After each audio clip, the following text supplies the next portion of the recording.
The Emperor's New Clothes by Hans Christian Andersen. The story of the vain and insecure emperor who was tricked by two swindlers into parading naked through the city is one of the world's truly timeless tales. Many years ago there was an emperor who was so excessively fond of new clothes that he spent all his money on them. He cared nothing about his soldiers, nor for the theater, nor for driving in the woods except for the sake of showing off his new clothes. He had a costume for every hour in the day, and instead of saying as one does about the other king or emperor, "He is in the council chamber," here one always said, "The emperor is in his dressing room." One day two swindlers came to visit the town. They gave themselves out as weavers, and said they knew how to weave the most beautiful stuffs imaginable. Not only were the colors and patterns unusually fine, but the clothes that were made of the stuffs had the peculiar quality of becoming invisible to every person who was not fit for the office he held, or if he was impossibly dull. "Those must be splendid clothes," thought the emperor. "By wearing them I should be able to discover which men in my kingdom are unfitted for their posts. I shall distinguish the wise men from the fools. Yes, I certainly must order some of that stuff to be woven for me." He paid the two swindlers a lot of money in advance so that they might begin their work at once. They did put up two looms and pretended to weave, but they had nothing whatever upon their shuttles. At the outset they asked for a quantity of the finest silk and the purest gold thread, all of which they put into their own bags while they worked away at the empty looms far into the night. "I should like to know how those weavers are getting on with the stuff," thought the emperor, but he felt a little queer when he reflected that anyone who was stupid or unfit for his post might not be able to see it. He certainly thought that he need have no fears for himself, but he still thought he would send somebody else first, to see how it was going on. "I will send my faithful old minister to the weavers," thought the emperor. "He will be the best able to see how the stuff looks, for he is a clever man, and no one fulfills his duties better than he does." So the good old minister went into the room where the two swindlers sat working at the empty loom. "Heaven preserve us," thought the old minister, opening his eyes very wide. "Why, I can't see a thing." But he took care not to say so. Both the swindlers begged him to be good enough to step a little nearer, and asked if he did not think it a good pattern and beautiful coloring. They pointed to the empty loom, and the poor old minister stared and pretended to see cloth. "Oh, it is beautiful, quite charming," said the old minister, looking through his spectacles. "The pattern in these colors, I will certainly tell the emperor that the stuff pleases me very much."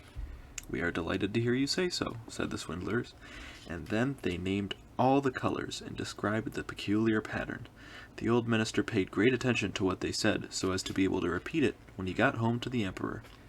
Then the swindlers went on to demand more money, more silk, and more gold, to be able to proceed with the weaving. But they put it all into their own pockets. Not a single strand was ever put onto a loom. But they went on as before, weaving into the empty loom. The emperor soon sent another faithful official to see the weavers, but he too could see nothing at all. "Is this not a beautiful piece of stuff?" said both the swindlers, showing and explaining the beautiful patterns and colors, which were not there to be seen. "I know I am not a fool," thought the man, "so it must be that I am unfit for my good post. It is very strange, though. However, one must not let it appear." So he praised the stuff he did not see, and assured him of his delight in the beautiful colors and the originality of the design. "It is absolutely charming," he said to the emperor. Everybody in the town was talking about this splendid stuff. Now the emperor thought he would like to see it while it was still on the loom, so he selected two faithful officials who had already seen the imaginary stuff. He went to visit the crafty impostors who were working away as hard as they could at the empty loom. "It is magnificent," said both of the honest officials. "Only see, your majesty, what a design, what colors," and they pointed to the empty loom, for they thought no doubt the others could see the stuff.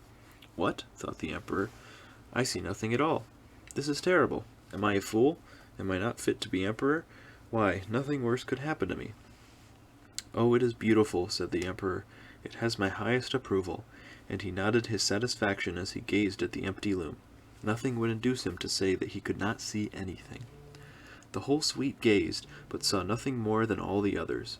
However, they all exclaimed with his majesty, "It is very beautiful," and they advised him to wear a suit made of this wonderful cloth on the occasion of a great procession which was just about to take place. "It is magnificent, gorgeous, excellent," went from mouth to mouth. They were all equally delighted with it. The emperor gave each of the rogues the title of gentlemen weavers. The swindlers sat up the whole night, before the day on which the procession was to take place, cutting the air with a huge pair of scissors, and they stitched away with needles without any thread in them. At last they said, "Now the emperor's new clothes are ready." The emperor, with his grandest courtiers, went to them himself, and both the swindlers raised one arm in the air as if they were holding up something, and said, "See, these are the trousers, this is the coat, and here is the mantle," and so on. It is as light as a spider's web. One might think one had nothing on, but that is the very beauty of it. "Yes," said all the courtiers, but they could not see anything, for there was nothing to see. "Will your imperial majesty be graciously pleased to take off your clothes," said the impostors, "so that we may put on the new ones, along here, before the great mirror." The emperor took off all his clothes, and the impostors pretended to give him one article of dress after the other, of the new ones which they pretended to make. They pretended to fasten something round his waist, and to tie on something. This was the train, and the emperor turned round and round in front of the mirror. How well his majesty looks in his new clothes! How becoming they are! They are the most gorgeous robes. "The canopy is waiting outside, which is to be carried over your majesty in the procession," said the master of ceremonies. "Well, I am quite ready," said the emperor. "Don't the clothes fit well?" And then he turned around again in front of the mirror, so that he should seem to be looking at his grand things. The chamberlains who were ready to carry the train stopped and pretended to lift it from the ground with both hands. As they walked along with their hands in the air, they dared not let it appear that they could not see anything. Then the emperor walked along in the procession under the gorgeous canopy, and everybody in the streets and the windows exclaimed, "How beautiful the emperor's new clothes are! What a splendid new train! And they fit to perfection!" Nobody would let it appear that they could see nothing, for then they would not be fit for their post, or else they were a fool. None of the emperor's clothes had been so successful before. "But he has nothing on," said a little child. "Oh, listen to the innocent," said its father. And one person whispered to the other what the child had said. "He has nothing on. A child says he has nothing on." "But he has nothing on," at last cried all the people. The emperor writhed, for he knew it was true, but he thought, the procession must go on now, so he held himself stiffer than ever, and the chamberlains held up the invisible train.